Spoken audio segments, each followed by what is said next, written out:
Hi, Teacher Boots. Now Yes. we live on YouTube. I just try. Yeah. Uh, Are, so are our participants ready? yes, actually, my students is about Hi, Teacher Boots. 30. Now Yes. Hello. I just try. Okay. Yeah.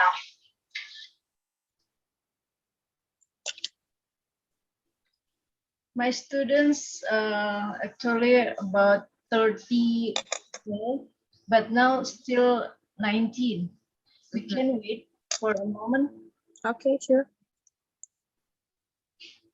How about Philippine now? Come again? How about the Philippine condition?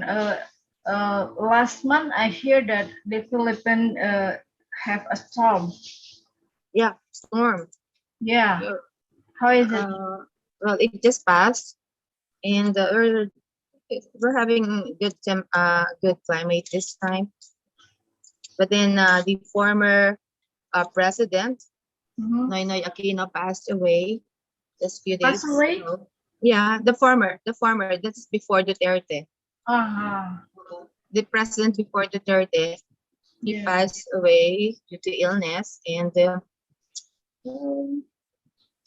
um, with the coming of the vaccines, well, I guess the Philippines will be better in the future. This Uh, coming months. yeah, we wish. How Uh, about you? How about you? Everybody has been vaccinated? Indonesia is getting better, but getting worse about the COVID because last yesterday we got about uh, 20. Hello, baby. Wait meron akong ongoing seminar today. Wait. Huwag ka muna tatawag. Okay. Okay. My daughter from Oh, Manila. My how daughter from Manila because I'm staying here in the province of Oriental Mindoro. This uh-huh, is around 6 hours from Manila. uh-huh. You have to travel by boat, and Yeah. yeah, Your around daughter is in Manila. Manila is the capital city of the Yeah. Philippines. But Yeah. then from Manila, south of Manila, that's where I'm staying now. It's a province, and it's an island, so you'll have to cross the sea. And I'm staying here now. I'm an associate professor here, but you see, I am not in the early childhood education anymore. I've been handling different subjects, uh, starting for the last 3 years. For the last Oh, 3 years, it's not early childhood education anymore. That's my concentration. So I'm given different subjects last year. what is your subject now? Since my major in the undergrad is science, I've been handling chemistry and physics subjects. Oh my God, that's a very difficult subject for me. Ah, okay. In Indonesia is at 1 p.m. now. So Yes. how about in Philippines? In the Philippines, it's 2 p.m. So you're 1 hour ahead of your time. Yes. Okay. That's I was in Indonesia before. I thought it's just the same. But it was around maybe 5 years ago. I've been there. oh, So I thought it's just the same. where did you go? In the in KL. No, not in KL. No, in Jakarta. Yeah, Jakarta. Jakarta. Yeah. Maybe a part of Indonesian east of Indonesian is 1 hour less than Jakarta. Jakarta University. I was with a friend, Dr. Mustadi, Ali Mustadi. You know him? He's a professor in Jakarta University. Jakarta State University, you mean? I'm not sure. I forgot. It's a long time ago. Oh my God. Because Yeah, a lot of university use we've been Jakarta. attending international conferences before. So when I started working in this province, very seldom do I attend international conferences anymore. So, well, I miss you, miss attending Yeah, we met international. on 18, right? Yeah. It's in yeah, because I was a member of the ECE organization headed by, of course, the organizer then, si Dr. Was that Dr. Si Faye? She's from Ateneo, Mhm. and De La Salle. Yes. I see. Okay, Teacher Boots, can we start our class right now? Sure. Sure. Okay. You're going to provide the slides, right? Okay, yes. It's translated in Indonesian language, bahasa. Yes. Yeah. Yeah. I'm learning from your language. Actually, very similar. There are words that are similar to my language here. Yeah, I cannot understand if Filipino language. Yeah. Salamat is it's different. Thank Yeah. you, di ba? Selamat siang. Oh, yeah. Okay, I will start the class. Sige. Thank you. Assalamualaikum warahmatullahi wabarakatuh. Waalaikumsalam warahmatullahi wabarakatuh. Apa kabar teman-teman semua? Alhamdulillah baik. Alhamdulillah baik Ibu. Alhamdulillah baik Ibu. Ya, sehat-sehat semua ya. Semoga. Loh, itu siapa yang lagi di luar ya? Barusan? Ada yang lagi di Saya luar? Bu lagi di luar Bu. Lagi di mana, Ceni? Mau ke bank Bu. Oh, kamu hati-hati ya. Jangan lupa double masker. Iya Ibu baik. Ini Bu. Oke.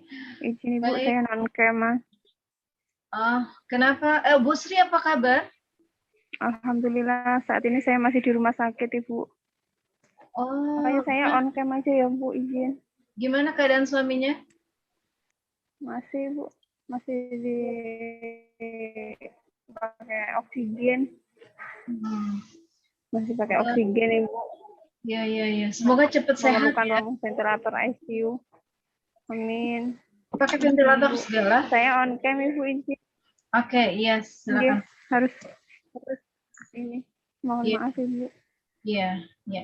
Teacher Booth, one of my students' family got COVID-19, so she is in the hospital now. So she used to off camera. It's okay. Baik, teman-teman semua, sebelum memulai perkuliahan kita hari ini, mari kita membaca Bismillahirrahmanirrahim dan mari kita membaca Al-Fatihah di dalam hati masing-masing. We start our class with pray before.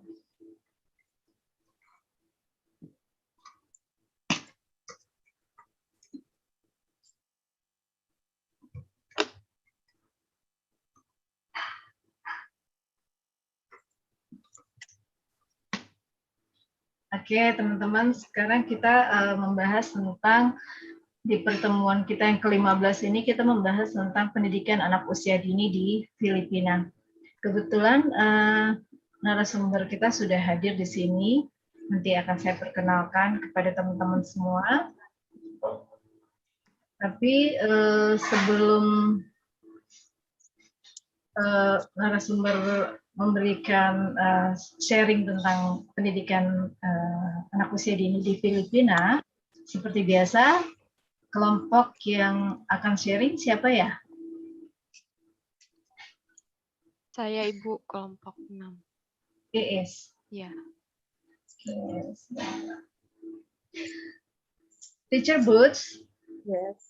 Before I give the time for you to sharing, I like my students to share what they have they got from their exploring about education, childhood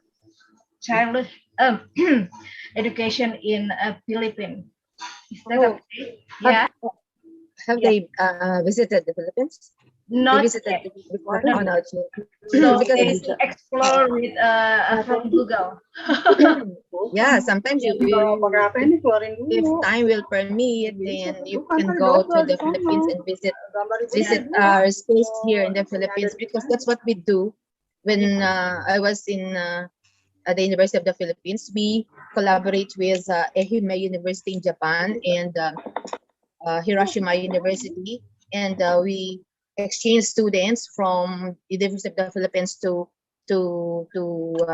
Hiroshima University, and we stay there for at least 20 days. So there is immersion. So you probably can do that also in your country Yeah. if time will permit in the future.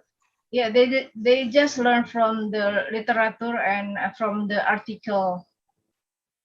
So I give them a time for share about their exploration first. Okay, Teacher Boots. Yes. Thank you. Okay, now siapa tadi ya? Saya sudah jadikan co-host.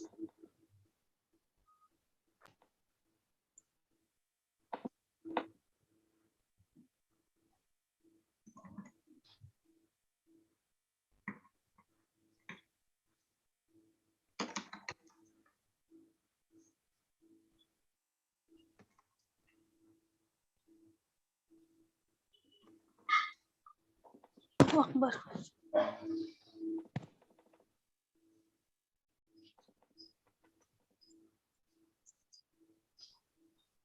Nggak tahu. Apakah sudah terlihat, Bu? Sudah? Ya, Bu. Ya. Assalamualaikum warahmatullahi wabarakatuh. Kami dari kelompok 6 ingin mempresentasikan tentang kurikulum Filipina. Dengan saya sendiri, Iis Musrifah, dan rekan saya, Anissa Husnul Khotimah, Novita Eka Anggraini, Alfiana Hairani, dan Siti Masrifah.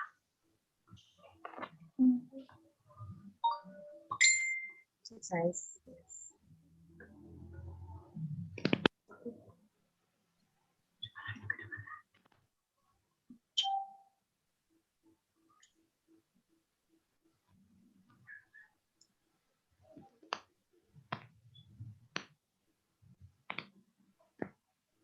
Perkenalan sejarah pendidikan Filipina.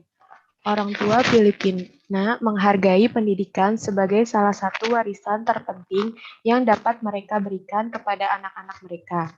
Mereka percaya bahwa memiliki pendidikan yang lebih baik membuka peluang yang akan memastikan masa depan yang baik dan akhirnya mengangkat mereka keluar dari kemiskinan.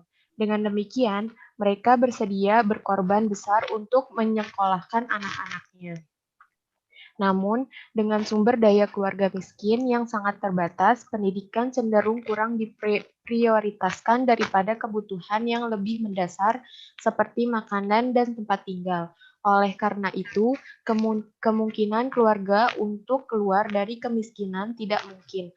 Oleh karena itu, penting bahwa masyarakat miskin diberikan akses yang adil terhadap pendidikan.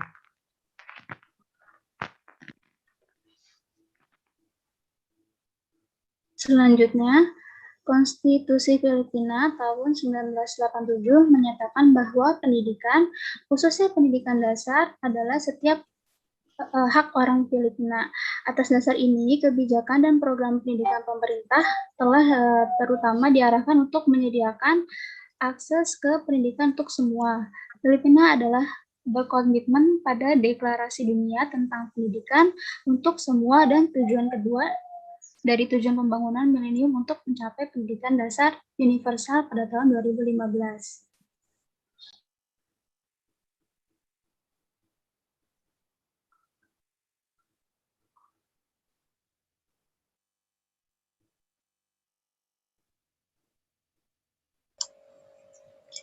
Kerangka kerja pendidikan untuk semua memiliki 6 tujuan khusus di bidang pertama, pengasuhan anak usia dini dan pendidikan, kedua, pendidikan dasar atau pendidikan universal, ketiga, kecakapan hidup dan seumur hidup belajar, keempat, keaksaraan orang dewasa, kelima, kesetaraan gender, dan keenam, kualitas.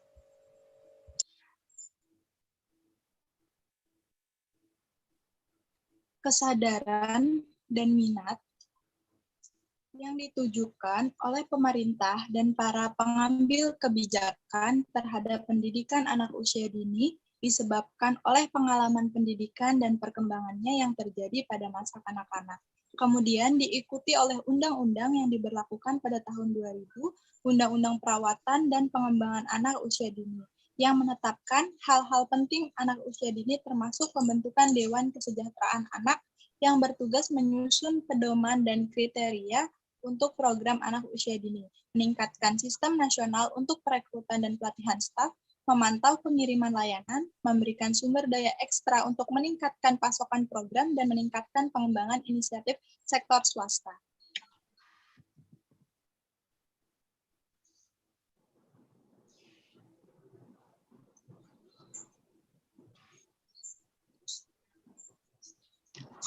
Undang-Undang Republik 6.972 dan Undang-Undang Republik 8.980 adalah undang-undang yang mengatur prasekolah di negara ini. Undang-undang pertama juga dikenal sebagai Undang-Undang Penitipan Anak, mengejar pembentukan setidaknya satu pusat penitipan anak di setiap beragai atau desa di negara ini. Di sisi lain, Undang-Undang kedua berusaha untuk memberikan pendekatan yang menyeluruh dan terintegrasi dalam penyampaian, pengawasan, dan perencanaan perawatan dan pendidikan anak usia dini di negara itu.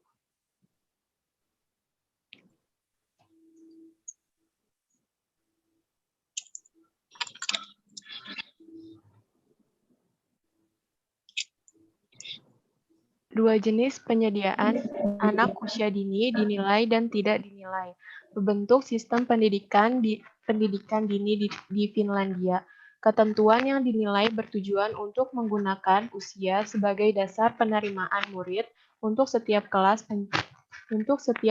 penyediaan, dan ini juga menginformasikan praktik untuk penilaian kemajuan murid. Ini menyediakan kurikulum yang dirancang untuk semua anak dalam tingkat penyediaan yang sama. Sementara ketentuan yang tidak dinilai menjemput anak-anak dari berbagai usia di kelas yang sama. Di sini kriteria penilaian adalah pada kemampuan anak untuk melakukan tugas perkembangan yang dituntut oleh program sekolah.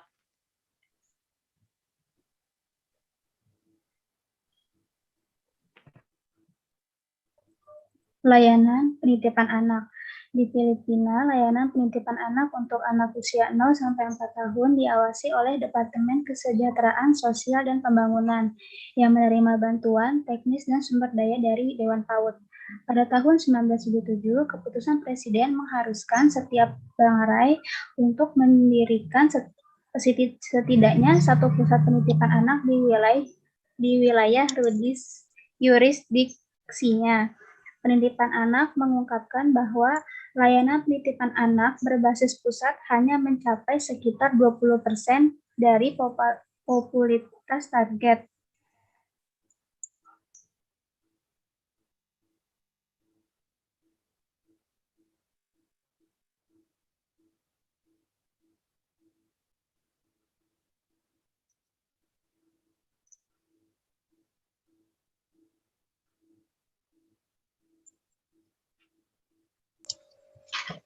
Pada tahun 2015, pemerintah nasional mengeluarkan pedoman dan persyaratan formal untuk menetapkan ketentuan untuk memberikan lisensi kepada swasta.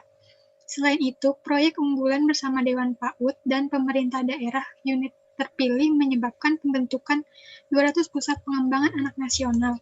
Pusat pengembangan anak nasional berfungsi sebagai pusat model yang memperkenalkan praktik terbaik di masyarakat untuk mendukung anak-anak berusia 0 sampai 4 tahun, berfungsi sebagai laboratorium untuk melakukan penelitian yang akan mempromosikan pendidikan berkelanjutan dan profesionalisasi penyedia layanan PAUD, dan bertindak sebagai pusat sebagai daya bagi pengasuh dan masyarakat luas. Pemerintah daerah unit bertanggung jawab untuk menyediakan tanah untuk pusat, mendukung gaji guru, dan manajemen keseluruhan.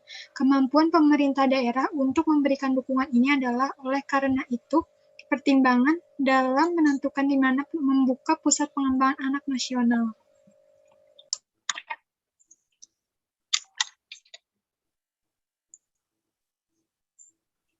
Tantangan kebijakan. Perhatian yang meningkat telah diberikan di Filipina untuk mengubah pusat penitipan anak menjadi lingkungan pembelajaran awal berkualitas tinggi. Namun, karena sifat desentralisasi penyertaan layanan, pemerintah daerah memiliki kapasitas keuangan dan teknis yang bervariasi untuk mendukung pekerja garis depan yang memberikan layanan penitipan anak. Hal ini menyebabkan beragam profil dan pengaturan untuk personil dan kualitas program variatif.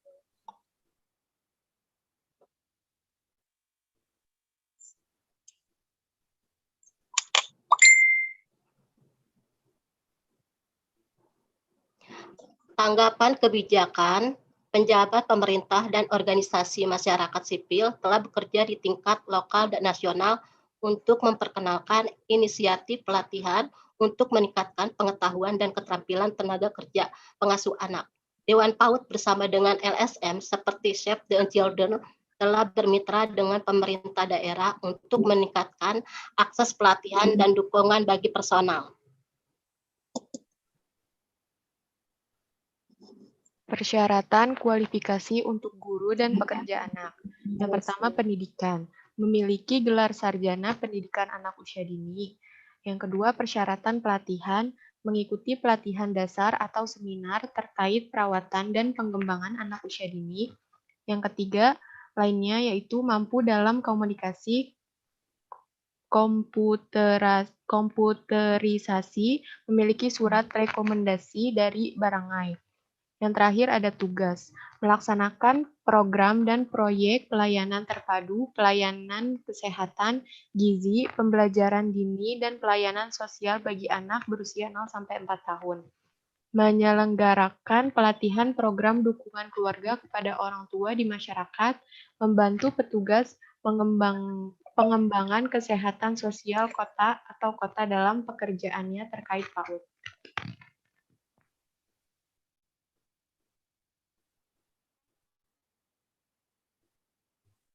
Dewan PAUD untuk mendukung personel pengasuhan anak dengan lebih baik adalah melalui program induksi.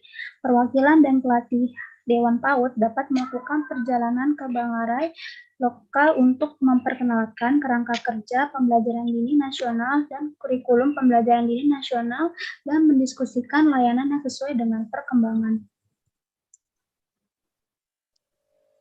Pelatihan dan pengawasan dalam layanan Dewan PAUD telah memulai sejumlah peluang pelatihan untuk mendukung personel pengasuhan anak. Untuk eksempel, program pendidikan guru anak usia dini adalah program pelatihan 6 minggu yang menyediakan guru perkembangan anak dengan 18 unit.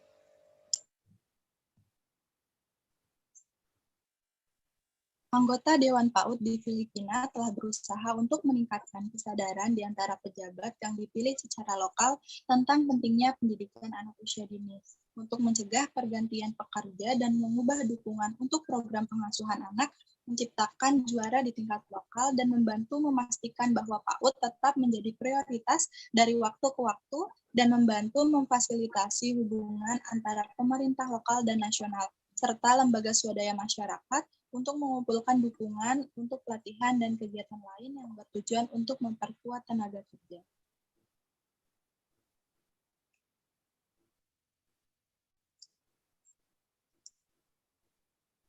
Sekian dari kami, kurang lebihnya mohon maaf. Wassalamualaikum warahmatullahi wabarakatuh. Waalaikumsalam warahmatullahi wabarakatuh. Terima kasih kelompok 6. Terima kasih atas paparannya. Baik, sekarang adalah waktunya kita bersama dengan dosen tamu kita. Saya akan share. Let me introduce our guest lecturer from Philippines.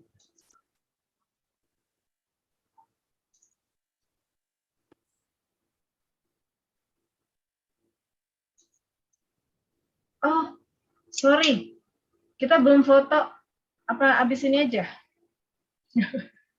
Dokumentasi?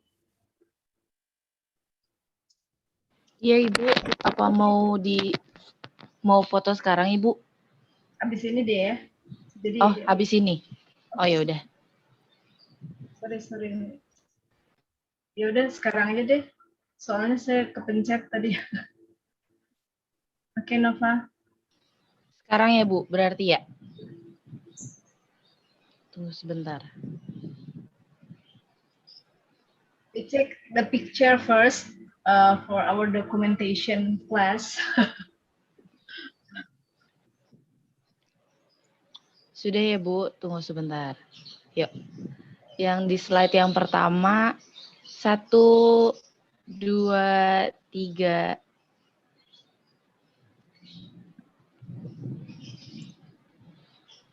Tunggu sebentar.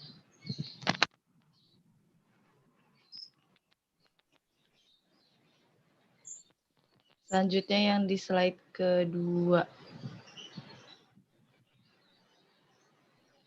1, 2, 3. Sudah Ibu. Makasih Nova. Iya Ibu, sama-sama. Oke, saya akan memperkenalkan Teacher Boots, dosen tamu kita kali ini dari Philippine. Sebentar saya share.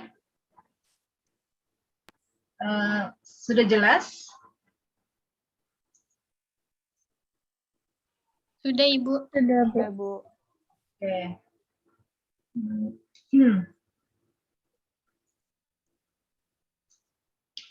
Our guest lecturer today is Miss Roselia Pascobayan, PhD.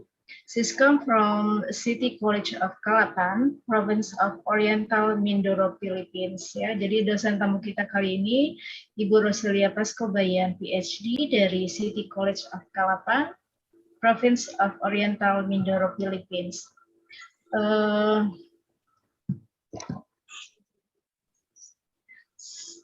Sebelum kita masuk ke Filipina, saya akan memperlihatkan sekilas tentang Filipina ya. Ini adalah peta Indonesia dan di atasnya adalah Filipina. Kalau kita lihat Filipina itu mirip dengan Indonesia ya, negara kepulauan. Ya, with islands. Nah, sedangkan ini adalah peta dengan big cities from Philippines ya, ada Cebu, Manila, Quezon, dan ada beberapa kota lainnya di Filipina. Is that right? Boots. We met there in Cebu. Yeah, this is and then Mr. Boots come from Oriental Mindoro. Ya, ini ada Filipina keseluruhan, sedang Mindoro itu pulau yang berwarna pink. The island with the pink colors. And Teacher Boots in Orient Mindoro with the light pink color. So this is the city of Calapan City here. And when I search from internet, Mindoro is beautiful islands, yeah, with beautiful beach. This is Calapan City, but I don't know what this. This is the city hall. Calapan City. Yeah, this is the capital building from Calapan City. Then this is about Calapan City.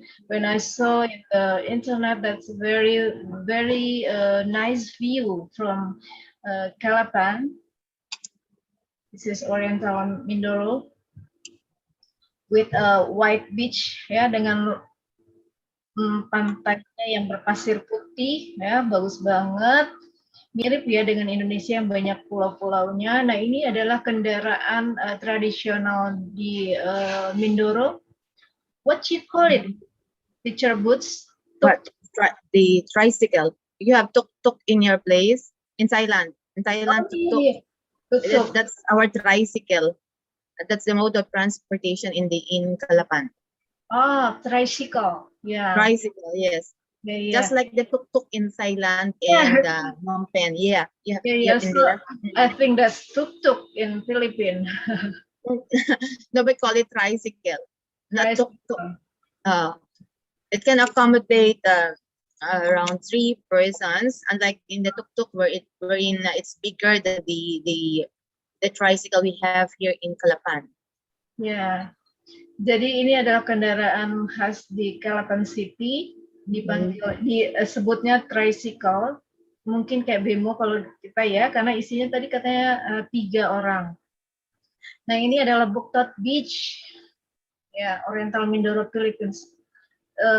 That's look very nice place, and I don't know what's the name of the beach, this one. Well, we have different nice beaches here in the Philippines. But then our pride is that of the Puerto Galera side. It's Puerto Galera. You can research it through internet, and you will get very nice views, very nice beaches there, different beaches, and actually it's a site for diving also, where in marine life is being protected. Yeah. Jadi ini tempat yang bisa dilakukan diving ya. Tadi kata Teacher Boots, kalau kita lihat ini warna pantainya blue ya, dan warna pasirnya itu putih banget. And this is a port. The port, yeah. Ya, ini ada pelabuhan di Mindoro. Nah ini adalah it's around two hours through the big ferry. 2 hours to reach Kalapan.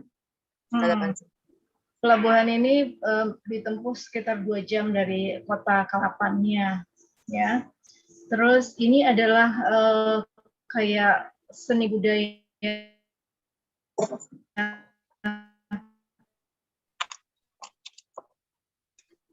di Kalapan. Your archer. Yeah. What the story about this picture? That one is of course the traditional presentations in the province. It's the Kalap festival, wherein students gather to go on the street to perform different showcasing the culture of Kalapan City, because you see the word Kalapan came from the word kalap to gather firewoods, because you see we have lots of firewoods around, and it's used for cooking. In the traditional stove, we very few families here have the modern type of stoves. Now the very ordinary people, they will be gathering firewoods from around and use that kalap, gather. Kalapan came from the word kalap. Jadi ini adalah kayak kalau kita ada festival ya di setiap daerah yang mengumpulkan budaya-budaya di daerah kita gitu ya. Kalau di Sumatera Barat saya juga pernah melihat kayak gini festival, jadi berarak-arak gitu ya. Kalau di Jember juga ada festival seperti ini, kita bisa lihat jadi bermacam-macam kostum yang ditampilkan seperti itu. Nah sekarang kita akan mengenal Teacher Boots, Ibu ya, Miss Roselia Pascobayan, dipanggil oleh murid-muridnya itu Teacher Boots. Teacher Boots sudah mengajar di TK pemerintah selama 7 tahun, dan juga memanage namanya Brilliant Minds Growth and Development School, yang ada complete preschoolnya dari toddler sampai 6 tahun. Teacher Boots, this is a public school, right? Which one? The Brilliant Minds? It's a Brilliant Minds. Well, that is a private school. I own that I owned and managed that school for more than around 15 years. Actually, when I studied the early childhood education at the University of the Philippines. When I finished my master's degree, I put up a school and then managed it. I enjoyed teaching in the kindergarten from a 0 age up to the kindergarten age, and then really prepared the students. And then it was just a request from my mother to join the public school. So I opted to go to the public school, and I taught there for around 8 years before I came here. I came to Calapan. Jadi sebelum kepindahannya ke Kalapan, Ibu Boots mengajar memiliki ini sampai 15 tahun, selama 15 tahun. Jadi pengalaman di PAUD Miss Boots itu sudah cukup lama ya. Terus beliau juga profesor di Early Childhood Course, Research dan Basic Education Subject. Jadi sudah pakar, kalau di Filipinanya sudah sangat pakar. Sekarang beliau juga mengajar sebagai Associate Professor di City College of Calapan di Oriental Mindoro Province di Filipina. Yang tadi kita lihat gambarnya ya. Oke. That's all about a highlight about Philippines ya, sekilas tentang Filipina, dan juga dosen tamu kita kali ini, Teacher Boots. Is that okay? I call you Teacher Boots. I love that.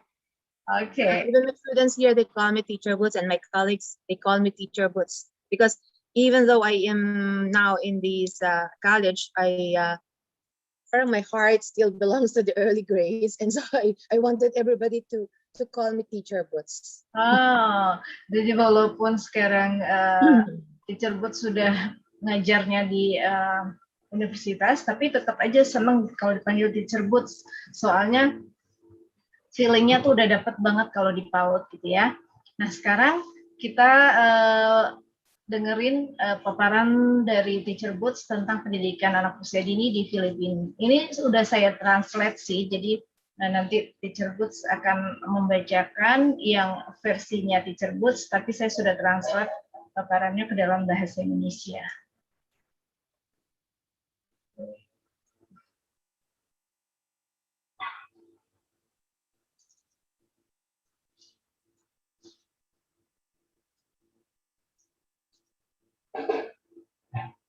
Okay. Yeah. Yeah, thank you. So Okay. can I start now? I'll start now. Yeah, please. The time is yours. Yes. Thank you so much, Dr. Dia, for the invitation to be with your students this time. Well, of course, I'm very honored to be with our future childhood educators in your country. And of course, I hope I can be of help to them as they prepare this or explore the comparative study of early childhood education in Asia and even in the entire world. Okay, so actually I prepared very limited, very few slides, and of course so for slide 2, it will be the outline. The outline of my presentation will be easy in the Philippines, and then the issues of early childhood education in the Philippines, kindergarten and the kinder education in this time of pandemic. Now I noticed, Dr. Dia, that students are really very resourceful when they presented their research or what they gather in their research about early childhood education in the Philippines. They are all correct. They are all what I'm going to discuss actually now. Maybe I will just elaborate. I will just explain some things about what they gather. But the legal basis and things, everything around about early childhood education it was mentioned in their presentation. Very good. I really clap for that. Very good. Yes. Very good. Although I cannot understand the entire presentation, but bits and pieces, I can get the idea that it's really what I'm going to discuss now. Actually, really approved. I commend for the effort of the students. Okay. Well, when we talk about Yeah, Teacher Boots, could you speak slowly? Slowly. Yeah, Okay. because our English is not as good as you, maybe, because Mhm. we'll never use English as our conversation daily. Mhm. English is not our daily conversation. Sure, sure. Yeah, Okay, yeah. okay. So All right. sorry. Yeah, Mhm. Mhm. but it's okay. Yes. Yeah. For the next slide. So the early child, the ECE in the Philippines. Okay. Yeah, that's right. So when we talk of ECE in the Philippines, it's very similar. Early childhood education in the Philippines is very similar to the early childhood education in your country. Yeah. We have public and private schools also. Okay. Of course, I hope you will agree with me that the private schools they offer um, better facilities. The school is very structured. The facilities are very nice. The rooms probably are air conditioned, Mhm. and the equipment that you will find there are probably really conducive uh, to educating the young minds. Mm. And of course, teacher wise, they probably hire good teachers, those with postgraduate uh, or masters and probably PhD degrees also, those in the private schools. But then again, of course, the tuition fee is very high. Is that the same Public, in your that for private? Is private. it the same? Yeah, yeah. Yeah, Okay. yeah. That's Yeah. that's the case, no? If of course you really have you demand quality, then you will have to pay for that quality education. Hmm? Really, Dr. Dia? Yeah, Do you that's agree? right. Yeah, the That is same with correct. Indonesia. Jadi Mm-mm. teman-teman kalau di Filipina itu kalau sekolah private atau swasta Yes. bayarnya lebih mahal, tapi kualitasnya juga lebih baik. Itu tadi ya, ada AC segala macam ya. Eh, Sarana prasarana sekolahnya juga sangat baik, tapi risikonya adalah eh, tuition fee-nya atau SPP-nya itu lebih mahal dibandingkan dengan Mhm. Yes. sekolah negeri. However, yes, Ya, in the public schools, of course, the teachers sometimes are not even graduates of a 4-year course or college graduates.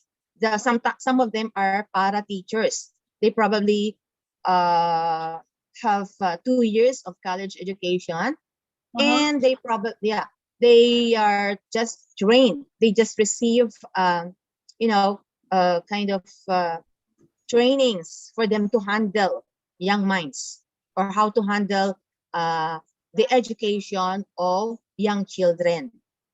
So you Okay. mean that for public school the teacher can not from the graduate from early childhood education? Well, okay. Let me clear that out. This was, of course, the case before the institutionalization of early childhood education in the Philippines. This was the scenario before 2020. Before that, okay? So I noticed that in the research that gathered by your students, they also mentioned that there's the barangay setup of education, the barangay, or the smallest unit of in the community. In a particular unit, uh, a teacher is assigned, a trained teacher is assigned. Although trained, when I say trained, it doesn't mean a graduate of a college. A trained teacher will be assigned to handle the students, and they will have to uh, stay in the barangay daycare centers, and parents are sometimes asked to volunteer to help them as they prepare the needs of the children. We have a parent volunteers. Okay, so that was the scenario prior to the institutionalization of the early child ECCD, or the early childhood child and care development act. Okay, so next slide please. All right, so this is the Republic Act of 1880. This was signed last in December of 2000. Okay, now this is otherwise known as the ECCD Act. It's not just ECD, but we call it ECCD. What does it mean? It refers to the early childhood care and development, not just the education. Now, it's spelled out in this Republic Act that the concern of childhood education, early childhood education, is not just the education per se, but of the development, the care and development of children. So it is in this particular act, Republic Act 8980. All right, next slide, please. Next slide. Yes, Bob. Yes. So in this Republic Act 8920, then there is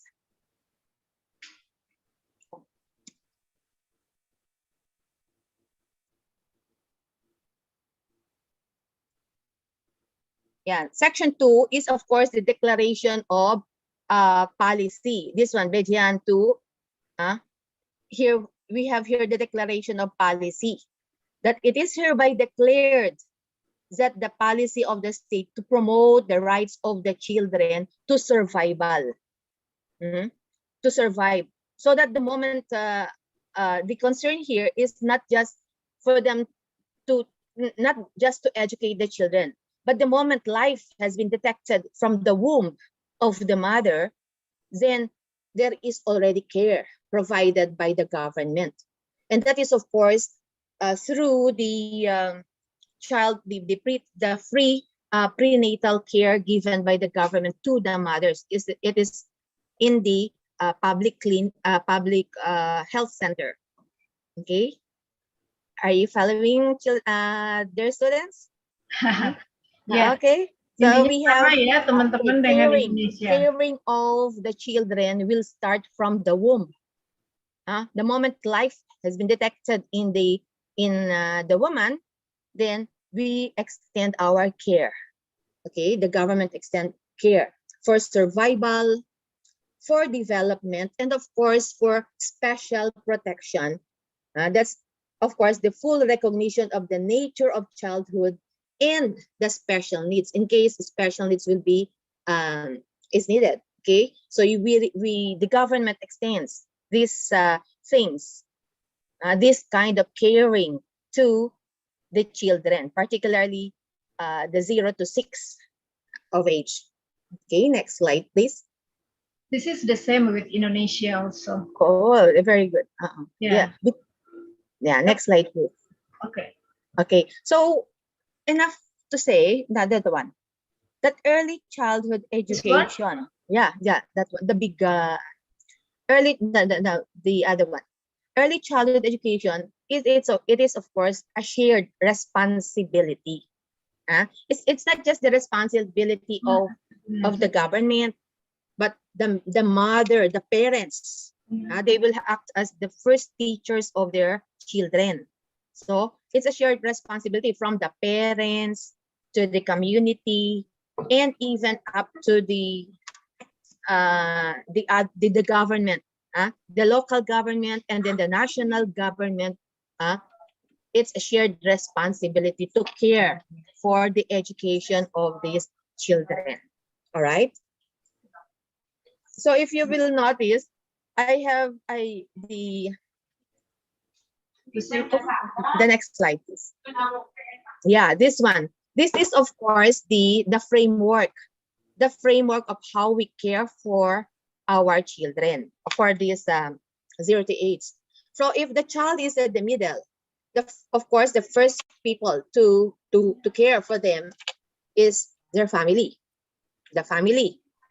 So it is, of course, when the child receives, let's say, maltreatment or abuse by the family, then the government will take charge. They will be they will have to be responsible for their actions. So family is expected to protect the child. Otherwise, they will have to be responsible, or they will have to be answerable to the government. No, after the family, okay, the first people to care for this the family, the child, the family, is of course the people around the barangay. That's the smallest unit of this of the government, barangay. We have here the barangay chairman, and then the different personalities, different councilors around to check on the welfare of the children. All right. In each barangay, we have one daycare center in the barangay. Every barangay, just like let's say in this particular place in Calapan City, we have here 65 barangays or 62 barangays. Now, of the 62 barangays, each barangay has a daycare center, which is of course managed by the daycare worker. Now, by the way, later I will be mentioning that there's a separation between the 0 to 4 age of children and that of 5 years old, because the government, our government, divided the government divided the how welfare will be given to these children. From that of 0 to 4, they're being protected under the supervision of the DSWD. That is the Department of Social Welfare and Development. The Social Welfare and Development, they're in charge for the education and welfare of the 0 to 4 years old. Whereas those of 5 years old, they are under the kindergarten curriculum already, and that is to be governed by the Department of Education. Are you following? Yes. Yes. Barangay kalau di Indonesianya itu sama kayak kecamatan ya. I just describe that for my students, that barangay in Indonesia is kecamatan. Kecamatan, okay. Yeah. Okay. Smallest unit of the. But then again, these barangays are all answerable to the LGU, the local government unit. Now that's headed by the mayor or the municipal the municipal government, the city government or the municipal government. And of course, there are other systems to work here. We have here the justice system, we have here the media, NGOs, and the religious, then of course the school, and of course the health institution service. So not only the education of the child is being protected, but the health, the protection, the welfare of the child. Then it goes to the national government. The national government for the funding of all these and legal to provide legal basis for all the protection that is to be given to the child. This is the framework. That the one I'm giving you now is the framework of how children are being protected in our country. Okay, next slide, please. All right. So here we have here the salient features of the ECCD Act. So definitely to promote the rights of the children to survival, development, and social protection, and to support parents in their roles as primary caregivers as their children's first teachers. Okay, and next one, we have the institutionalization, of course, Now that's 89, the one I mentioned before. These are the features. It's comprehensive. This one is the holistic approach. The next slide. That addresses the development of the whole child. So it's not just the physical development, but as well as social, emotional, mental, and spiritual. Okay, so as shown in the framework. The next slide, Ma'am Dia. Next slide. Yeah, that one. It's comprehensive, holistic. So everything, physics, social, emotional, mental, then spiritual. So I am just reading the translation in Bahasa Indonesia. My God, I can, after this presentation, I'm good already. there are words which are similar to how we say it in Filipino. Yeah. We are really brothers and sisters, I tell you. Yeah. So another word is integrative. Integrative, well, in your word, it's integrative. This one, it's a system that promotes the delivery of complementary health, nutrition, early childhood education, and social protection. Integrate. There's an integration of all this in our institutionalization. Okay. It's also similar with ours. Yeah, very good. And then we have sustainable. Yes, it must be sustainable. That the system is collectively owned and supported by the local government and the community and families. And just like the framework I showed earlier. Yeah. And of course, it involves multi-sectoral and interagency collaboration. Okay.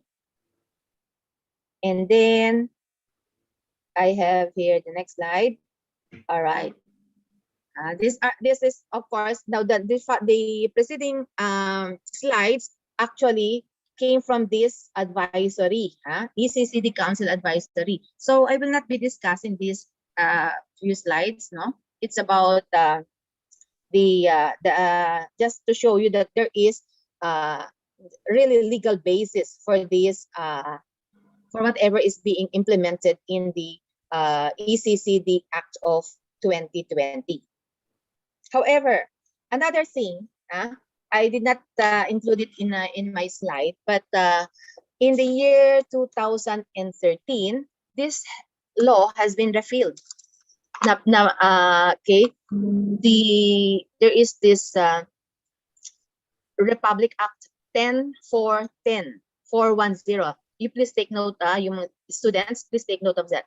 So from Republic Act 89, what's that? 8980. Then there is another law, which is Republic Act 10410. Now this is otherwise known as the Early Years Act of 2013, 210. So this is the latest. It has been conceptualized side by side with the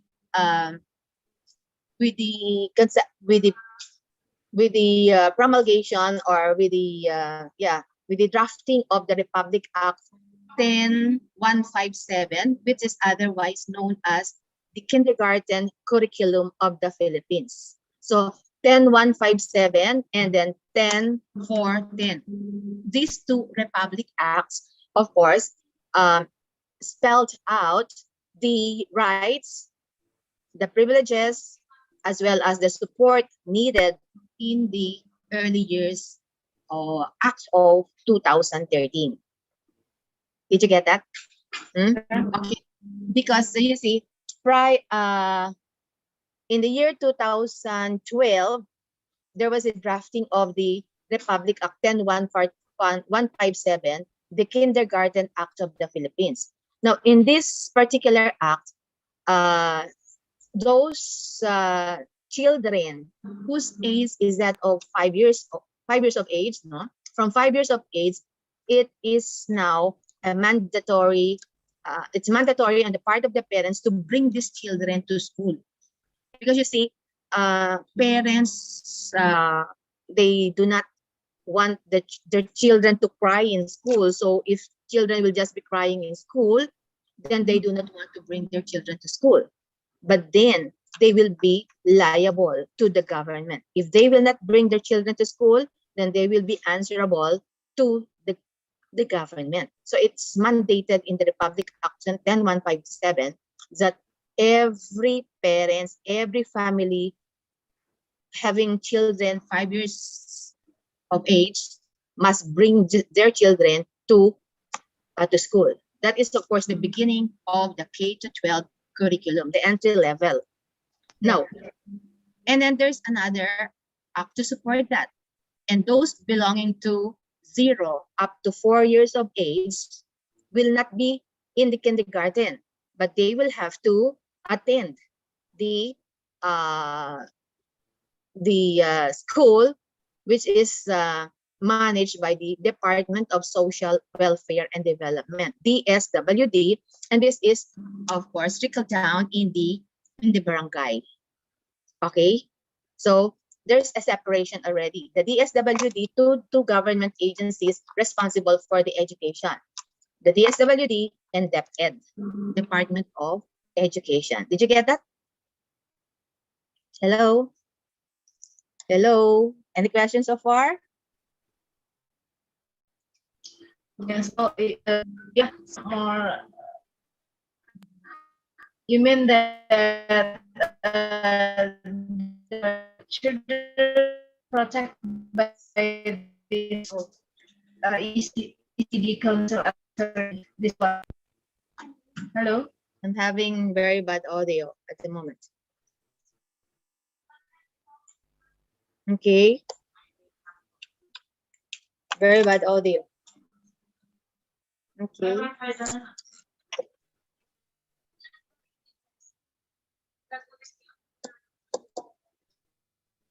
Hello. Hello.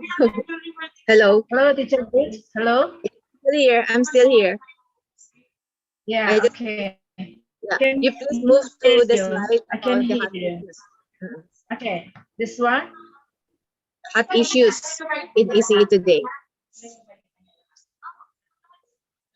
This one. No. The number 14 slide. Slide 14. Number 40. 1-4. After this. 1-4. Wait. 1-4. The issues. Issues, yes.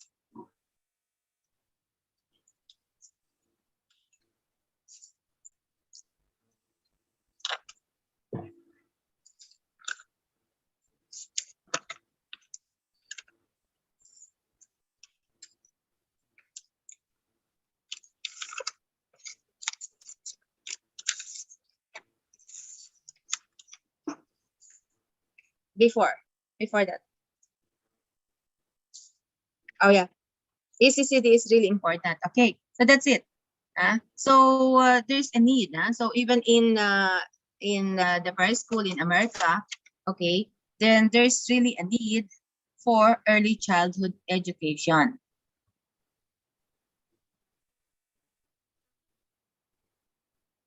Okay, so it was mentioned that in the United States, it was found out that disadvantaged children who participated in preschool education were more likely to complete school, even they are disadvantaged, find higher paying jobs and own their homes, and are less likely to be involved in crime by the time they were 40. So there's really a great need to educate children, even at a very young age.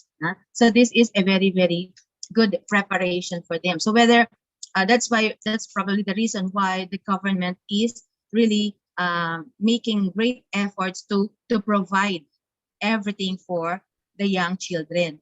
Oh, by the way, Ma'am Dia, Dr. Dia, Yeah. I would like to mention, okay, that in our province, Oriental Mindoro, there is the mayor had his great effort, and I really appreciate this. This is done only in this place, not even in Manila. Okay, so the mayor actually initiated the integration of values in the curriculum. The Mhm. curriculum, this is for the curriculum of those children from attending the barangay level, managed by the DSWD or the Department of Social Welfare, not that of the kindergarten, the one managed by the Department of Social Welfare and Development. So they've been under the city DSWD, and of course, this city social welfare development is directly under the mayor.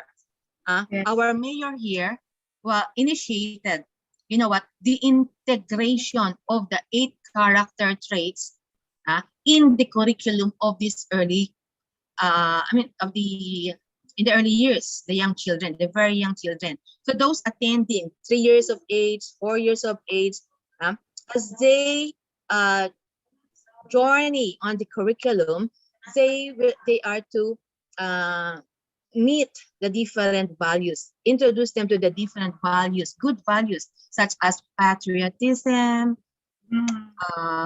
honesty, you know what, this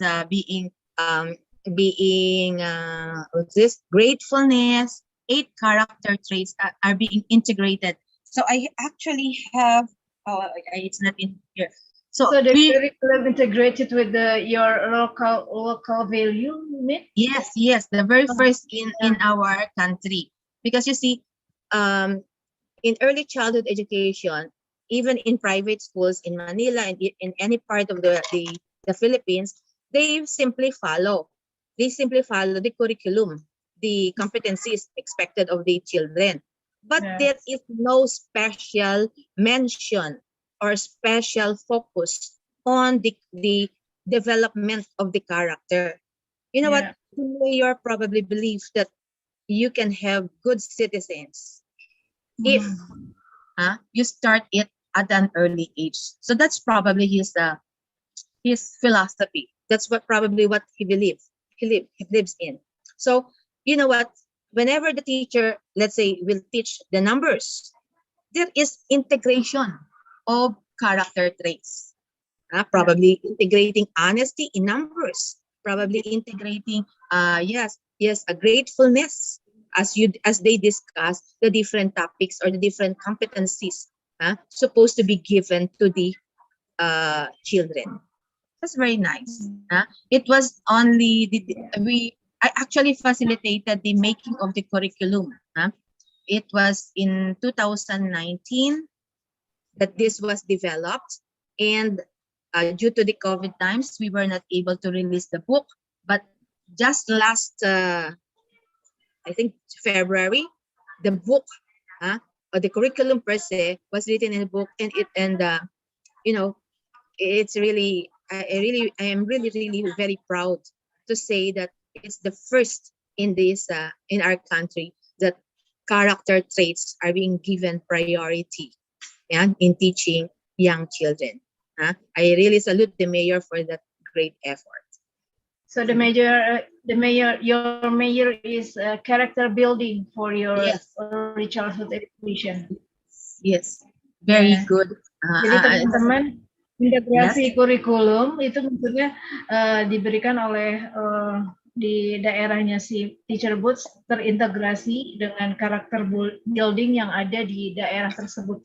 Kalau di kita sama ya, kayak misalnya di provinsi penanaman karakter building yang berhubungan dengan kebudayaan lokal di daerah kita ya.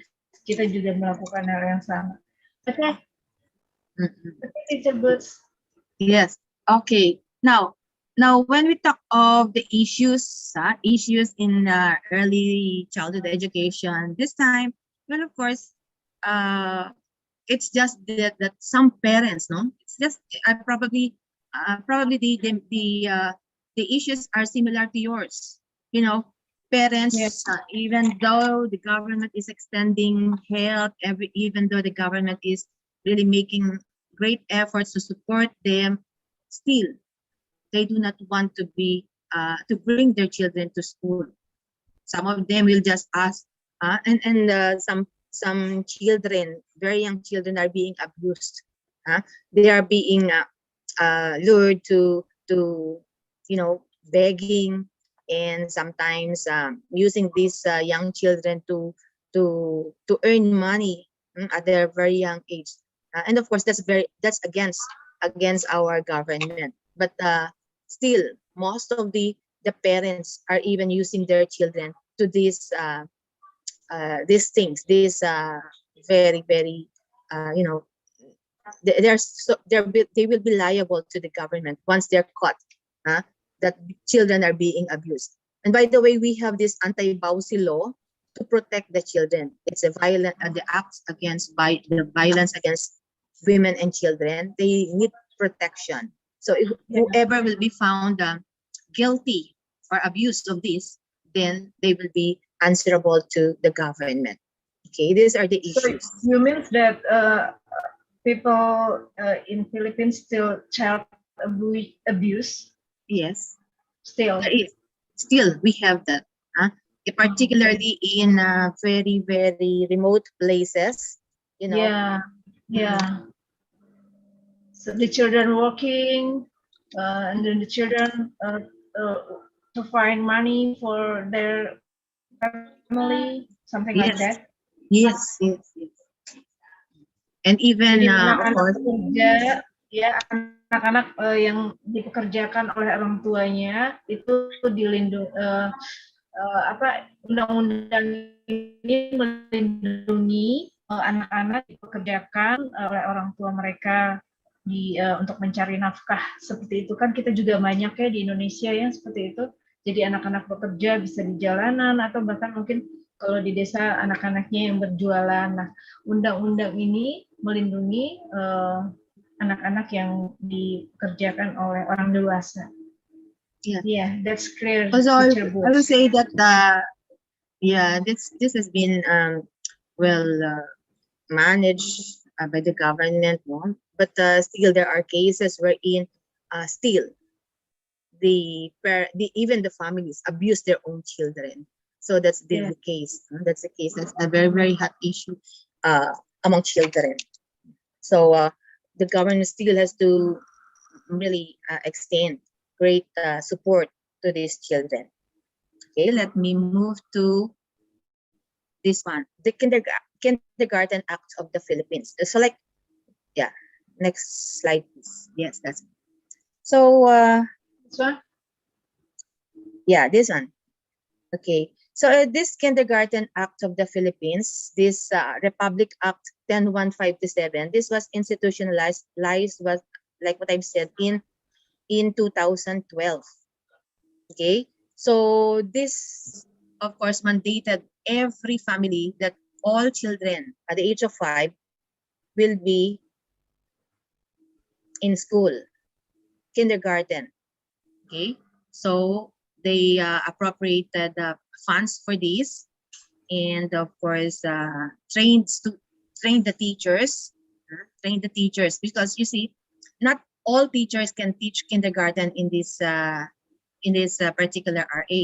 Okay, not all teachers, because it is specified in the IRR that teachers who will handle kindergarten students must have earned units in early childhood education, if not Masters of Arts in early childhood education.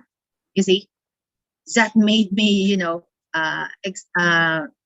head of the kindergarten in our division before, because I was the only one having the master's degree in kindergarten in our division in Caloocan. So I really head this department in our division.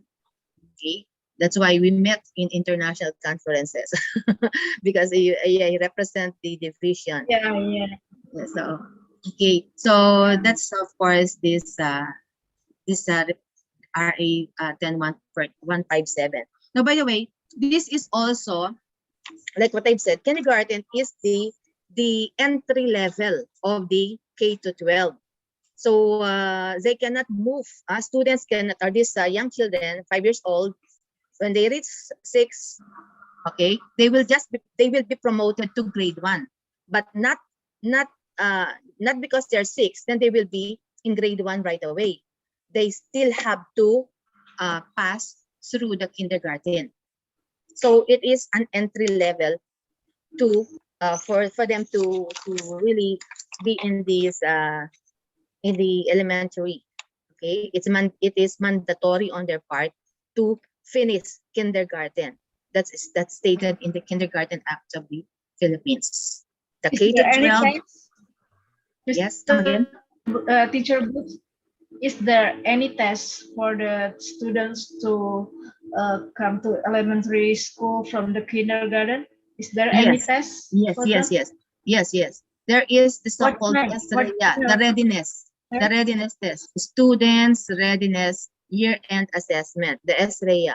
Okay, they will have to pass the SREA after let's say a year over 10 months of expiration in the kindergarten. They will be given the assessment, and then the moment they pass the assessment, then they will be promoted. There are competencies that they will have to exhibit. They will have to pass such competencies before they will be admitted to grade 1. Okay. Jadi di Filipina juga ada penilaian assessment untuk anak TK sebelum dia memasuki SD dari aspek-aspek perkembangan yang tadi sudah ada. Terus juga ada nilai-nilai ya sebelum dia memasuki SD-nya. The readiness of the students, right? All right. And of course, in the declaration of policy, yes, it is hereby declared. So from the slide you translated, it is hereby declared the policy of the state to provide equal opportunities for all children to avail accessible, mandatory, and compulsory kindergarten education that effectively promotes physical. So these are the kind of development: physical, social, intellectual, emotional, skills, stimulation, and values formation to sufficiently prepare them for formal elementary schooling. So this is, of course, the preparation. Suffice it to say that this is the preparation before they can enter grade 1. It's spelled out in this Declaration of Policy of the RA 10157. Ya, jadi undang-undang ini adalah persiapan anak untuk memasuki SD, elementary school. Yeah, and I would like to mention that and reiterate the part that teachers here are licensed teachers. Teachers here are those well-trained and have gained units in really early childhood education. Meaning to say they're aware of the developmental needs, developmental aspects of the children, so that they will approach teaching following the developmental approaches, applying the developmental theories of applicable to children. So they will not just be giving lessons to the children, but they will have to evaluate the children and, of course, apply what is most suitable in their particular development. So children here are not given the same activities at the same time, but of course, this will be following, different schedules. Although they are in one particular schedule, but then they will have one children will be doing a different activity with that of the other children at the same time. So it's let's say one will be focusing on the social. Yeah. I hope this is being practiced international. The teacher is not only. Yeah, so you mean that the teacher not only bachelor's, but they also need to have a certificate for the children owner. A certificate, other than certificate, the degree. Is that right? Is that yes. You mean? Yes. That is correct. That is correct. Ya, jadi Okay, and of course, Filipinas selain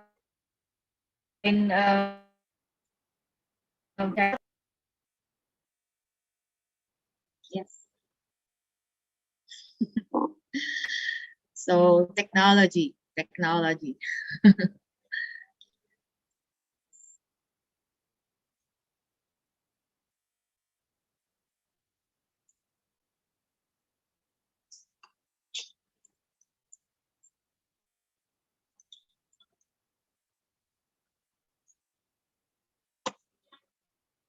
Okay.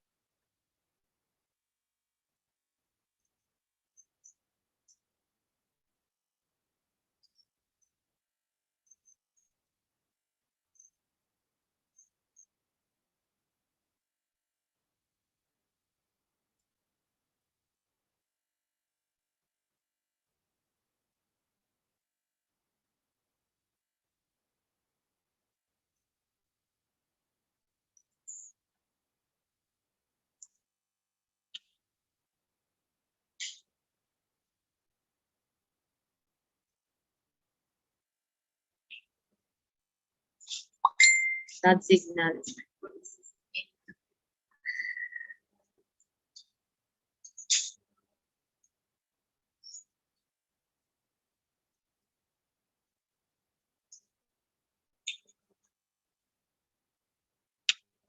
Mahina rin pala signal sa kanila, oh. Nawawala din.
Hello, ma'am.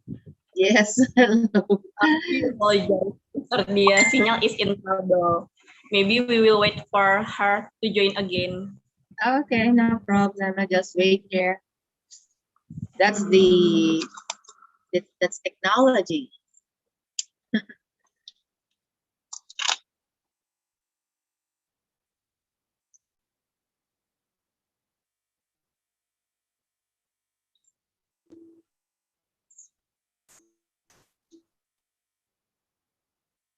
Assalamualaikum. Halo.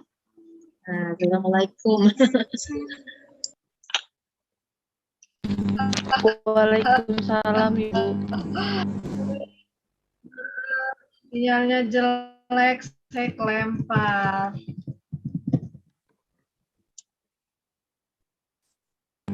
Iya Ibu, Teacher suara Ibu Boots. juga masih putus.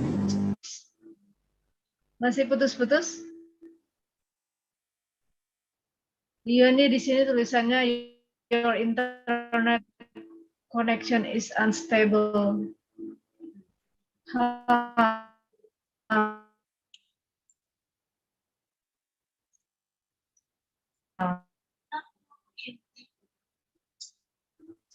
Sekarang gimana? Udah jelas belum? Iya. Udah Ibu.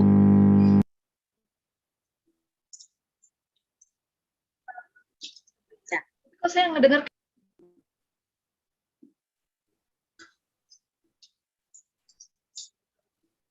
Hi, Teacher Boots. Hi. Can you hear me? Yeah. My voice clear, Teacher Boots? Yeah, it's okay. I can hear you loud and clear now. So, okay. So Thanks, is the God. connection happy now? Yeah. So we continue our session. Yeah. So only a few slides to share.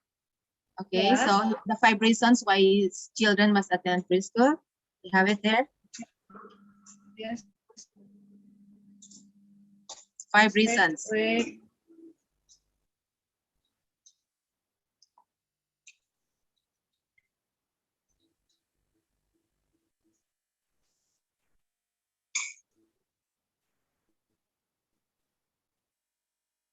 Yeah, these 5 reasons why children must attend preschool.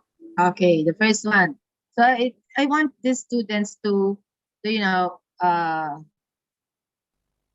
focus on this. Okay, they're students of early childhood education. Please focus on this because it's very, very important that students are encouraged to attend preschool. So I really appreciate that you're in this particular endeavor, that you are now the future teachers of the young children, because you see, you really have to, you're the better teacher because you can now although the children, these very young children, are difficult to teach, but when you see the smiles and you see the cute deeds of the children, this is of course very, very fulfilling. Do you agree?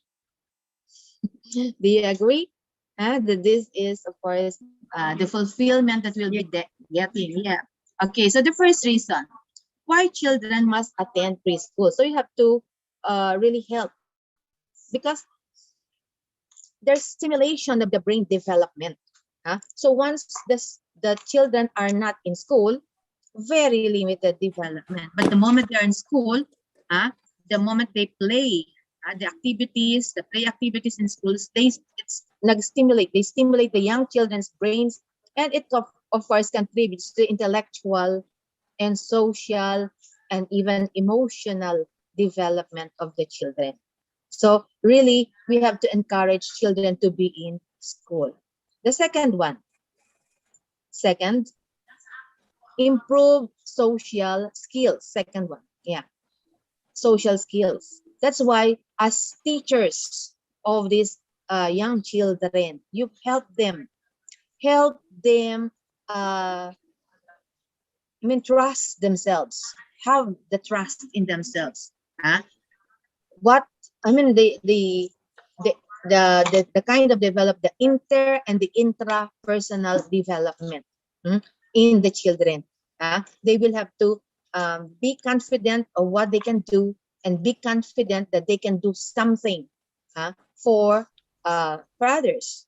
Okay, there is this social development, the inter social and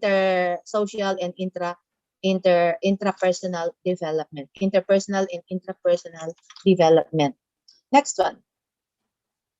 Then of course, number 3 is it sets the foundation of for lifelong learning. Okay, when you're in school, okay, the different activities encourages the children to develop this or have this natural curiosity to explore and develop their creativity, and provides a positive learning experience for them. Actually, this time of pandemic, it's not just developing lifelong learning, it is developing lifelong adaptability. It's different this time, Dr. Dia, right? It's not just the learning that they will develop, but they will have to adapt to this kind of lifelong adaptability. Yeah. Okay. And of course, number 4, children resilient to adapt. Yeah. Number Maybe 4. I want to describe this for my students. Yes, please. Okay. Yes. Go ahead, Dr. Dia. Yeah, this number 4. Oh yeah. Would you like to explain number 4?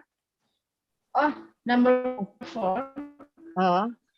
Prepare children for kindergarten and elementary school. Mempersiapkan anak-anak untuk memasuki TK dan SD untuk belajar, mampu menangani interaksi sosial dan dinamika kelompok. Mereka cenderung tidak berhenti ketika berada di sekolah dasar. Yeah. In Indonesia. Yeah, children who attend preschool are more eager to learn and are able to, handle social interactions, even group dynamics, and they are less to drop out, diba? From the statistics, the earlier slides I gave. So even UNICEF, even the World Bank, that's the findings that if these young children are in school, then the less the tendency to drop out. And of course, finally, it helps break the cycle. Number 5, no? It helps break the cycle of poverty for disadvantaged children. Okay, children who attend preschool, we're now in number 5, Dr. D. Children who attend preschool, they are more likely to continue and finish elementary school, and even high school, and even become professionals. This is of course according to survey. Yeah. Okay, and of course, earlier I saw the slides of your students regarding the qualifications of teachers. No, okay. So I saw that slide that there is the qualification of a barangay teacher, no, barangay, and then the preschool teacher, and so on.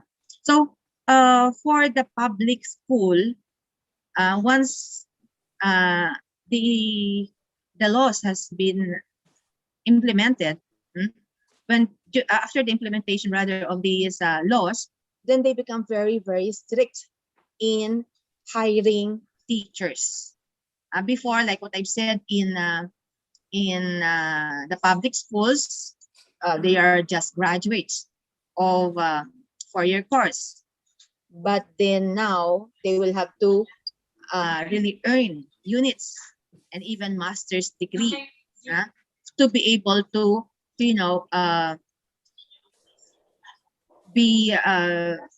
more competent in teaching the children, very young children, because what you learned from the pre-service training is not that of it's not that it cannot be applied to teaching very young children. It's different. So that's why there should be a different kind of mastery, different kind of education. Okay. Now, for in the private school, there's actually a chain. before, private school teachers are better. But this time, no, not anymore. Sometimes the teachers in the private schools, they haven't passed the licensure examination. But once you're in the public school this time, right now, if you're accepted in the public school, once you're allowed to teach in the kindergarten, then you should pass the licensure examination given by the Department of Education. It's different. There's a turn of events. Before, private school teachers are better, but this time not anymore. Public school teachers are better this time. Oh, you mean that all of the teacher get a test before they will be a teacher? Yes. Before they will be accepted in the Department of Education. Before they will be accepted, they will be given an item. They will have to pass the licensure examination. So those who will not pass the licensure examination and they are graduates from college, then therefore they can be accommodated. They can be accommodated in the private school. With a little, the salary will not be higher than that of the public school teacher. Wait. Which one is the higher the salary? Private or public school? Public school teachers are receiving now higher salaries compared to private. Oh, okay. Because of the support given by the government to teachers and of course to school. That's why. That's after the institutionalization of these programs, the AYA and the kindergarten, and even the K-12 curriculum. They have given much attention to education. Ya. Jadi di Philippine kalau mau jadi guru tuh harus dites dulu ya. Kalau lulus tes bisa masuk apakah mau ke swasta ataupun negeri. Dan di negeri ya. Dan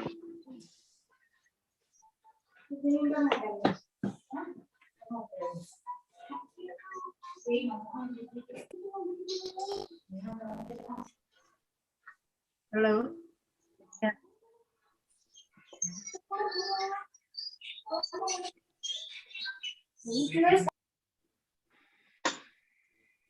Next. Yeah, did you get that? Okay, now we go to the competencies for children. All right. So for the competencies, we have this content standard, performance standard, and of course, the most essential competencies which the children needs and that need to demonstrate and understand. Okay, so different standards, content standard, performance standard, and of course, these are all coming from the Department of Education. So they will have to pass all these competencies before they will be promoted to the next level. Let's say kindergarten to grade 1. Okay. So the example, let's say the competency that the child demonstrates an understanding of letters, the letter representation of sounds, the letter as symbols, and of course the distinct sounds. So these are, competencies, examples of competencies also that after finishing kindergarten, the children are already familiar with sounds. Not that the children can read already. They cannot, I'm probably very fast children can read, but it's not the focus, but it's the different kind of development, because you see all these are preparations for them being competent to the next level, grade 1. Okay. Now, of course, then we have here the issues in the school, in the Department of Education this time of pandemic. All right. You see, there is no face-to-face learning at this point. No face-to-face teaching, right? Even in your place, do you have face-to-face teaching now? No. No, okay. So the same here. We do not have face-to-face teaching and learning in our country. However, in the Department of Education, I would like to show you, this is how they do it. Oh. So this is teacher Daniel. Okay, the video. Can you please play the video? All right, that's teacher Daniel. Can you play it? He's one kindergarten teacher. That's how he. Yeah. Play it. Play it. Hugis ng iba't ibang mga bagay. At pinag-aralan din natin kung ano yung mga bagay na likas na likha at mga gawa ng tao. May mga bagay na likas na likha at may mga bagay din na ginawang bagay na likas na likha. Daan. Pembelajaran online di Philippine. Sa likas na likha, yung likas na likha, ano yung mga bagay na likas na likha? Maaari ka bang makapagbigay sa akin? Lalong buwabalik. Maaari.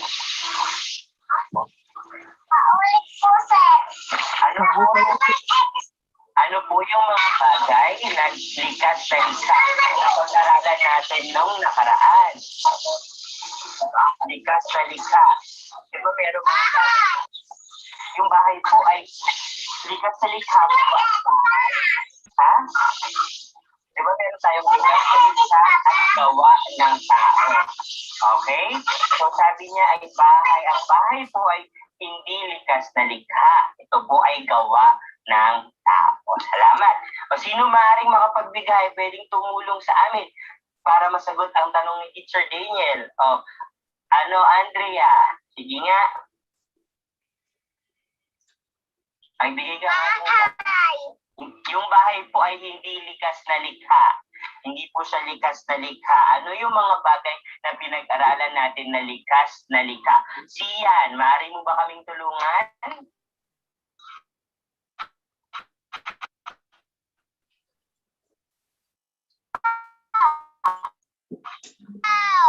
Ha?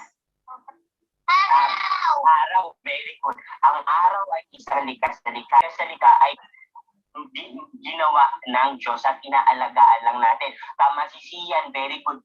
Yung araw. Ano pa? Sino pang pwedeng magbigay? Chloe. Nakataas ng kamay si Chloe. Ano pa po? Uno. Magaling. Magaling. So, yeah, Dr. Dia, the teacher here, Teacher Daniel, is trying to teach the kindergarten pupils about this, the natural made and the man-made things found in the environment. Okay, the things that are natural. And okay, so in other words, what I'm trying to show here is that in the Philippines, though there is no face-to-face learning, we are adapting the different methods of blended learning, blended distance learning. Distance learning. We have here, just like this one, this is probably through Google Meet or Zoom. And then of course we have the modular education. And then of course the government has opted to use the television so that the children can watch through the television lessons pertaining to let's say in the competencies given in the competencies. So we are exploring other different modes of educating the young minds. Although our greatest fear is that the social development is not really touched at this point. It's not really being developed because children, that's the fear of the educators now, the the kindergarten educators, that there is very, very limited interaction on the part of the children in this pandemic time. No play with other children. That's just the concern. Now the next slide here. All right, they also have these activities. The next slide, please. They also have writing activities. They also have songs. The next one. They also have storytelling. Next slide, please. Yeah. This next slide, Dr. Dia. It's still in the video. Oh, Next slide. the slide. We'll have to cut the video. Yeah, that one. So you see there's writing, and then of course there's storytelling, and then there's interaction among these kindergarten children. They're in their particular homes, right? During these explorations. So the parents are supposed to help their children. So we really encourage help from the parents. Without the parents, then this will not be possible. Without the help of the relatives or the parents. Okay, so this is of course and then of course I think that's the end. That will be the end of my discussion. Yeah, thank you so much for listening, dear students. And of course, I hope you learned something about how we do it in the Philippines. And maybe you can have your comparative study. You have your comparative, you can compare it to how education or early childhood education is done in other countries. Very, very similar to yours, I suppose. Thank you so much. Thank you so much, Teacher Booth. I'm very honored that you share your about your early childhood education in Filipina in my class. So, ada pertanyaan?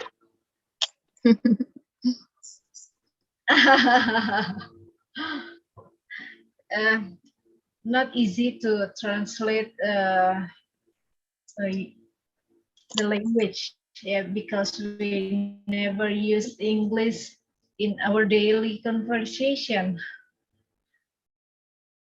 Teman-teman ada yang mau nanya nggak tentang about di Filipina? Kalau tadi kita dengarkan ya, kalau kita tadi lihat slide-nya dari Teacher Booth, sepertinya banyak persamaan dengan pendidikan anak usia dini di Indonesia ya.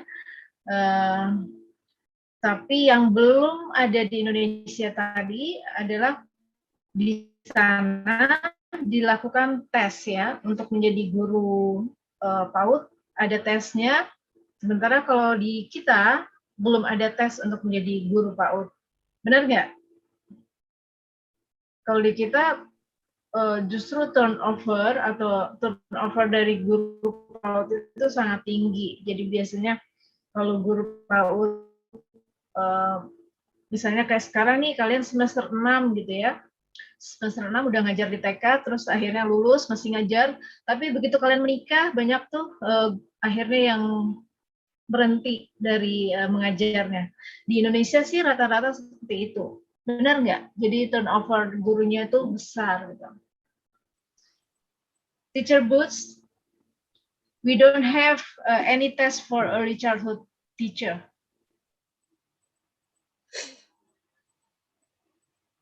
We don't have any test. Your speaker is still. Budia, I have a question. Yeah. Zahra mau nanya, silakan. Zahra mau nanya langsung? Yeah. Okay. Teacher Booth, we have a question from my students. Zahra will ask you. Okay, Zahra. The time is yours. I have a question. What the first language is used in early childhood education? What what the first language in use. Your microphone. Your microphone is still mute, Teacher Boots. Yeah. Yeah. Okay. Can you hear me now? Can you hear Yes. me? Okay. Yes. So Yeah. in the Philippines, just like what you're using, the first language, the mother tongue, we are using also the Filipino language in teaching the children. But there are subjects wherein when we teach English, then we use English for that particular subject. But in most subjects, we are adapting the mother tongue, which is Filipino. Filipino, if they're in places wherein Filipino or Tagalog is being adapted. Now, in different parts of the country, they are using their first language also. If it's Kapampangan, if it's Ilocano, we have before they're called dialects, but they are now considered languages already, major languages. So it's the mother tongue. So English is your second language. Yeah, English is the second language. Yes. But you have a conversation in daily in English? Yes. Yeah. Yes, in English. Yes. Particularly in higher grades. In higher grades. So we are using English as a mode of our education. English. But in subjects like Filipino, then we use Filipino. Okay. Yeah. So English you start from what grade? What grade? As early as grade 2. As early as grade 2, children are taught on the simple English conversation. As early as grade 2. That's why our students are even in the elementary level, they're good in speaking English. Yeah. And even in constructing sentences, written communication, they're good also. Ya. Jadi udah mulai dari kelas 2 SD ya, teman-teman. Bahasa Inggrisnya dipakai di sekolah. Kita juga udah mulai dari SD sih sebenarnya kan ya. Tapi bukan menjadi bahasa komunikasi sehari-hari. Mungkin itu bedanya ya. Kita tetap menggunakan bahasa Indonesia. But we also have places in the Philippines wherein they're not they're not so familiar with using English, but particularly those in the remote places. So they use their mother tongue, whatever is the available, whatever is the language available in that particular area. Yeah. But we are strict in Manila, in NCR.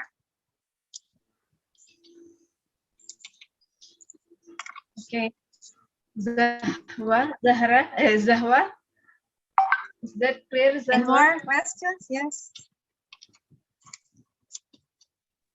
Okay, thank you so much.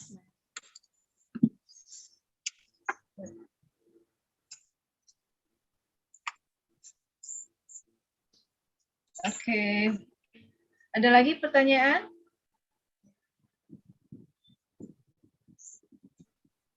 Bu. Apa mau nanya? Pengen enggak, cuma mau tahu aja kalau misalkan bahasa Filipina itu kayak gimana sih, Bu? Apa tadi kayaknya rada-rada kayak samar kayak bahasa Thailand nggak sih, Bu? Apa contoh kayak iya pengen denger gitu, Bu. Oke. Teacher Boots. Yes. My student wants to hear your mother tongue language. can you say such like good afternoon, how are you in your mother tongue? Okay. My mother tongue is Filipino, Tagalog.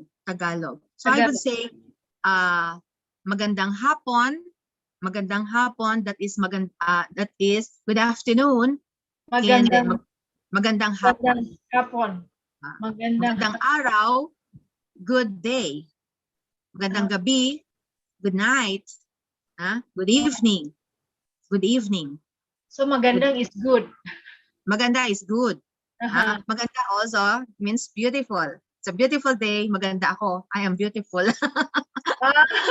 Okay. Beautiful. Okay. Maganda. You see, different mother tongues. Okay. So we actually have, I think, the Department of Education translated the curriculum in about 8 to 10 mother tongues, or even more. Yeah. So that the places using this particular language can easily understand the curriculum. It will be taught to them in their mother tongue. However, even though we are adopting the mother tongue, still there is one particular subject in their curriculum wherein English is a must to learn. English from grade 2, even grade 1. I think there's English language. Okay, grade 1, but then formal the communication and speaking will of course be in grade 2, and then moving on to grade 6. And the moment they're in high school, they must be competent speakers already in of English, of the English language. Yes. I read that your language is about 19 in Philippines. Your local language. 90. Oh yes, 90 about 90 dialects. Yeah. Dialects and major languages, of course, around 20, I think. In Indonesia, we have 700 local. Do I know? Do I know any of the local languages? Is that what you're asking? Let's say in Ilonggo, in Ilonggo, it's in Bisaya. Diba we met in Cebu, right? Oh yeah, Cebu. Yeah. So they have different language there. Let's say maayong araw, maayo means good, maganda. Maayo. And then you know, let's say in Kapampangan it is masanting or whatever. I'm not very familiar, but then, you know, sometimes I can understand the words. Even Bahasa Indonesia, there are similar words. Okay. Yeah. Indonesia also have several of local language, about 700. But yes, we use Indonesian language, national. But of course, you're familiar with it. The best language that we can offer is the smile. Smile is understood everywhere you go. Whenever you smile, diba? From east to west, from north to south, a smile is understood. Yeah. Are you familiar with that? Quite suitably, it might be called the badge of brotherhood. It's the badge of brotherhood. Smile. So the moment you smile at one person, that it's understood that there is friendship being offered to you, right? Yeah, that's right. Yeah. Jadi senyum adalah bahasa yang universal untuk semua. Yeah. We met through that particular smile. When I smiled at you and you smiled back, then we can click already, right? Yeah, that's right. Okay, ada pertanyaan lagi teman-teman? Ya, Ibu. Ya, Bu Rihana. Ya, izin Ibu. Ya, Bu Rihana mau tanya langsung? Nggak bisa. Oh iya, apa Bu Rihana? Ya, tadi kan saya baca paparan dari Ibu itu ya.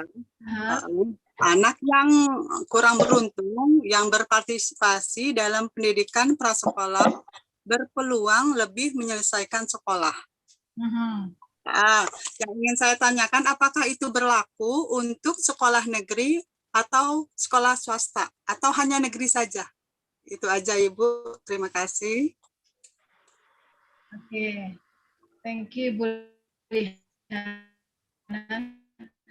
Teacher Boots. My students, Ibu Lihana, asked about your slide about the students who attend the kindergarten will apa tadi Bu Lihana? Jadi lupa nih saya. Iya, Ibu. Apa tadi pertanyaannya yang kalau anak yang kurang beruntung yang berpartisipasi dalam pendidikan prasekolah berpeluang lebih menyelesaikan sekolah. Yang ingin saya tanyakan, apakah hal tersebut berlaku untuk sekolah negeri atau sekolah swasta di sana? Terima kasih. Terima kasih. Sebentar. Ya. Which slide? Which one? Your slide, which wait. Which one? wait.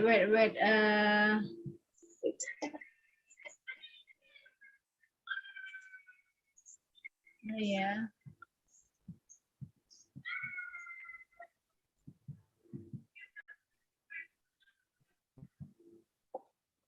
Mana ya tadi ya? Number? For the kids who has poverty, but if they attend the preschool, they will get the better education. Is that for a public school or private school? Well, that's a research. That's what research says, that if children are exposed to early childhood education, formal childhood education, then the better they will become in the future, isn't it? You can research on that. There are researches that students who attend early childhood education or in the formal education, they tend to become successful in their lives. They tend to finish education in higher education, okay, college education. They become professional. That's what UNICEF is telling us. That's based on research. Where is that part? Is it? Yeah, you can search on that. Compared to students who did not attend early childhood education, then the statistics shows that a greater percentage finish, greater number of students finish college education compared to that of students who do not attend early childhood education. That's research. So is that correlate with the public or private school? No, not. It doesn't. There's no mention about whether those who are in the public school are better or those in the private school are better. No particular mention on that, because particularly nowadays that education is better in the public school compared to the private school. Public school is better than private school. This time, unlike before. Yeah, before better, the private schools are better, but this time we're speaking of 2021, then better education in the public school. Is that because the salary of the teacher is more higher? Probably you can make a research on that. Yeah. That's good. Yeah, probably because there's the standardization of salary, and probably the teachers are satisfied with what they're, there's research on that. There's jobs, once the employee is satisfied with what they're doing, then they tend to deliver more, to share more. I actually made a framework on that. That was my dissertation. I made the model on that. So it's actually when you are satisfied, when you are with your job, and then there is greater sharing. And what do you share? This is, of course, for the benefit of the school, benefit of the those who are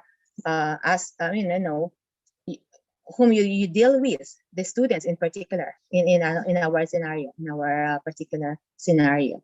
Yeah, I guess that's true. I can share you the dissertation, the model I made for that particular research. Well, okay. I can't wait. Because you can see. Ya, Bu Lehana, jadi nggak ada itu, perbedaan itu tidak tergantung dengan apakah itu sekolahnya swasta ataupun negeri, ya. Jadi dimanapun kalau misalnya anak yang kurang beruntung tadi mendapatkan pendidikan, dia akan menjadi lebih baik. Terus kalau sekarang di Filipina, pendidikan anak usia dini negeri itu lebih baik dibandingkan swasta. Jadi tadi saya tanya kenapa? Mungkin karena gajinya sekarang mereka sudah guru negerinya sudah lebih tinggi dibandingkan swasta. Baik Ibu, terima kasih. Ya, sama-sama. Oke. Rasanya sudah cukup ya?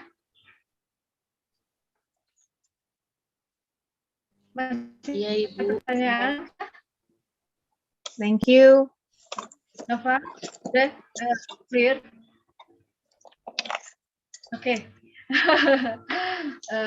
Teacher Boots, students very satisfied with your teaching, and I'm very honored that I have you to be my guest lecturer. So I would like to say thank you very much for your sharing in my class today. My pleasure. My pleasure, Dr. Dia, of course. Always my pleasure. Yeah, I wish we can meet again. I hope we can collaborate in our researches in the future. Yes. After this pandemic, my God, we are confined in our places this time. So I hope this pandemic will stop, will be finished, and then we can see each other again in different conventions. See you. Thank you so much for this. Thank you so much, Teacher Boots. See you next time. My pleasure. In Indonesia, thank you is terima kasih. What do you say in Filipino? Salamat. Thank you. Maraming salamat. Salamat. Yes, salamat. Maraming salamat. Masaya ako na nakita ko kayo. Ikaw nakita kita. Masaya ako. I'm happy that I see you even through online. I'm happy to be with you. I'm happy to share something to your students. And of course, it's my pleasure always to serve, to be of help to my fellow early childhood educators. I love you. Wow.